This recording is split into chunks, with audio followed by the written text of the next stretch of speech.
چمن میں پھول کا کھلنا تو کوئی بات نہیں، چمن میں پھول کا کھلنا تو کوئی بات نہیں، زہے وہ پھول جو گلشن بنائے صحرا کو۔ انتہائی مترنم آواز میں، دلکش اور پرکشش آواز میں حافظ محمد فہیم تہانوی نے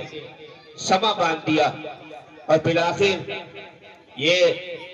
زبان پر شعر آ رہا ہے کہ تشنگی جم گئی پتھر کی طرح ہونٹوں پر، ڈوب کر بھی تیرے دریا سے پیاسا نکلا۔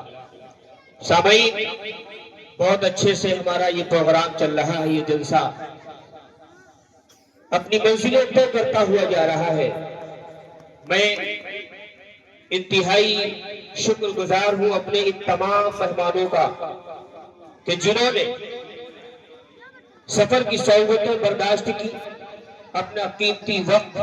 نکال کر کے آج ہماری اس بستی میں تشریف لائے، اور حضرت مولانا محمد امین عبداللہ قاسمی دامت برکاتہم العالیہ جو اس وقت ہمارے اسٹیج پر تشریف فرما ہے، یقیناً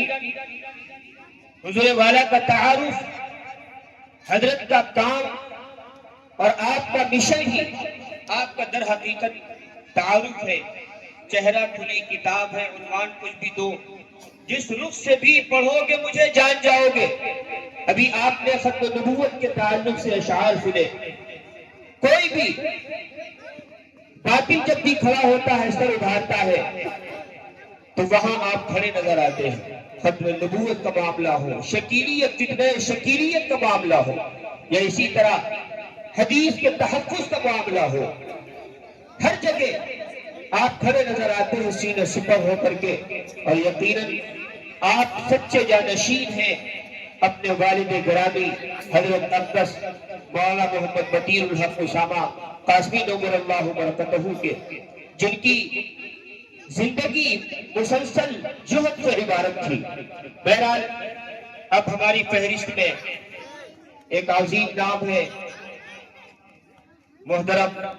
قابل نوجوان حضرت مولانا ابو الحسن عبداللہ صاحب قاسمی، جو جامعہ محمودیہ اشرف العلوم جاجمو کانپور کے استاذ ہیں، وہ اسٹیج پر تشریف فرما ہے۔ میں انتہائی ادب کے ساتھ حضرت سے درخواست کر رہا ہوں وہ تشریف لائیں اور اپنی قیمتی مواعظ سے ہم سب کو مستفیض فرمائیں۔ یہ جو حضرات پیچھے بیٹھے آگے آ جائیں، کرسیاں خالی ہیں، آگے تشریف لے آئیں، آ جائیں بھائی، آ جائیں، یہ بڑے حضرات